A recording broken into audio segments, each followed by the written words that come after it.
Surprise ఐషుకి తెలియకుండా. ఎందుకు వచ్చి మనం బుక్స్ కోసం వచ్చాము. అవును, బుక్స్ కోసం వచ్చామన్నమాట. ఐషు ఫస్ట్ ర్యాంక్ వచ్చిందని తెలిసి వెంటనే హిమాలయ బుక్ స్టోర్లో క్యారమ్ బోర్డు బర్త్డేకి ఇద్దాం అనుకున్నాం. అసలు మేము వచ్చింది బుక్ కోసం అయితే ఐషు సడన్గా ఒక ఎగ్జామ్ రాస్తామన్నమాట. దాంట్లో ఐషు ఫస్ట్ ర్యాంక్ వచ్చిందని తెలిసి చాలా హ్యాపీగా ఫీల్ అయ్యి వెంటనే ఇప్పుడు ఐషు కోసం సర్ప్రైజ్గా క్యారమ్ బోర్డ్ అయితే తీసుకున్నారనమాట. సో చాలా హ్యాపీగా ఉంది. ఐషు సర్ప్రైజ్. ఐషు ఎలా రియాక్ట్ అవుతుందో చూద్దాం. ఎప్పుడో చూడండి మొత్తానికి అయితే తీసేసుకున్నాం అనమాట.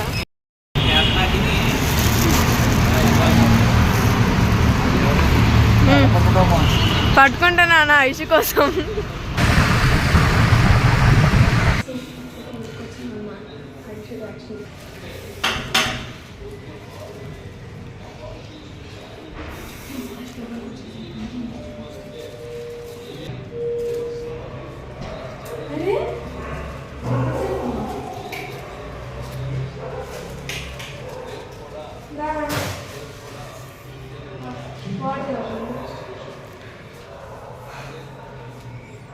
అమ్మా ఒకసారి బయటకు రావా, ఒకసారి ఫాస్ట్.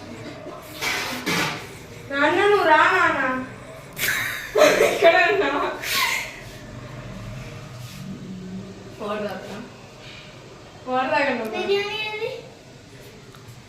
ఏ ఆగు.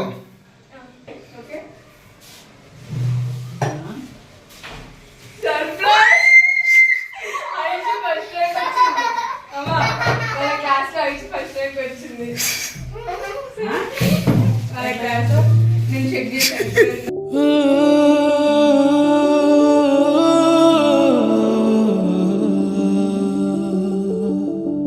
ఐషు వాళ్ళ క్లాస్ లో మొత్తం ఫస్ట్ టైం వచ్చింది అనమాట. ఒక ఎగ్జామ్ రాసింది. దాంట్లో ఏం ఎగ్జామ్ అంటే national level science talent search examination లో వాళ్ళ క్లాస్ లో ఫస్ట్ ర్యాంక్ వచ్చింది ఐషు. ఐషు అందుకే ఇంకోసారి అక్క గిఫ్ట్ ఉన్నది. ఐషు వాళ్ళకి తెలియదు అనమాట. బైక్ లో వెళ్ళేటప్పుడు నేను సర్చ్ చేశాను. సర్చ్ చేసినప్పుడు ఫస్ట్ ర్యాంక్ వచ్చిందని తెలిసింది. సో అట్లా ఐషుకి ఏదైనా గుర్తుండిపోయి తీసుకుందాము అని అనుకున్నాము. నేను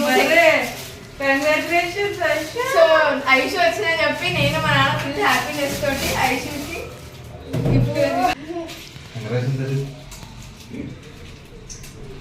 ఇటు రావే నా గాజు బొమ్మ నేనే నాన్నా.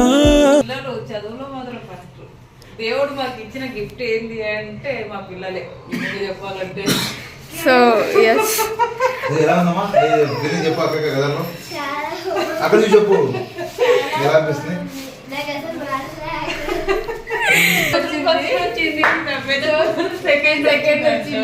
ఇదంతా పెద్ద పెద్ద కారణం అండి. నాకు తెలియదు ఆలోచన అంతా.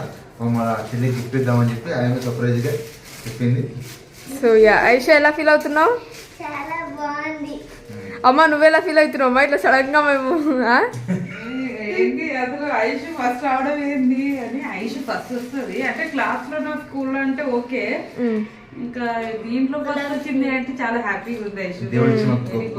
నాకు సెకండ్ ర్యాంక్ రావడం కంటే కూడా ఐషు ఫస్ట్ ర్యాంక్ వచ్చినందుకే చాలా హ్యాపీగా ఉంది. ప్రామిసెస్ చెప్తున్నాము. ఇద్దరు బయటికి వెళ్ళరు ఇప్పుడు ఏదో బుక్ తెచ్చుకుంటామని చెప్పి. క్యారమ్ బోర్డు ఆడుకోవాలి, ఫోన్ కాకుండా అమ్మ నువ్వు క్యారమ్ బోర్డు ఆడుకోవాలి. ఈ వీడియో మీకు నచ్చినట్లయితే లైక్ చేయండి, షేర్ చేయండి, సబ్స్క్రైబ్ చేసుకోవడం మర్చిపోకండి. ఎంకరేజ్ చేయండి ప్లీజ్.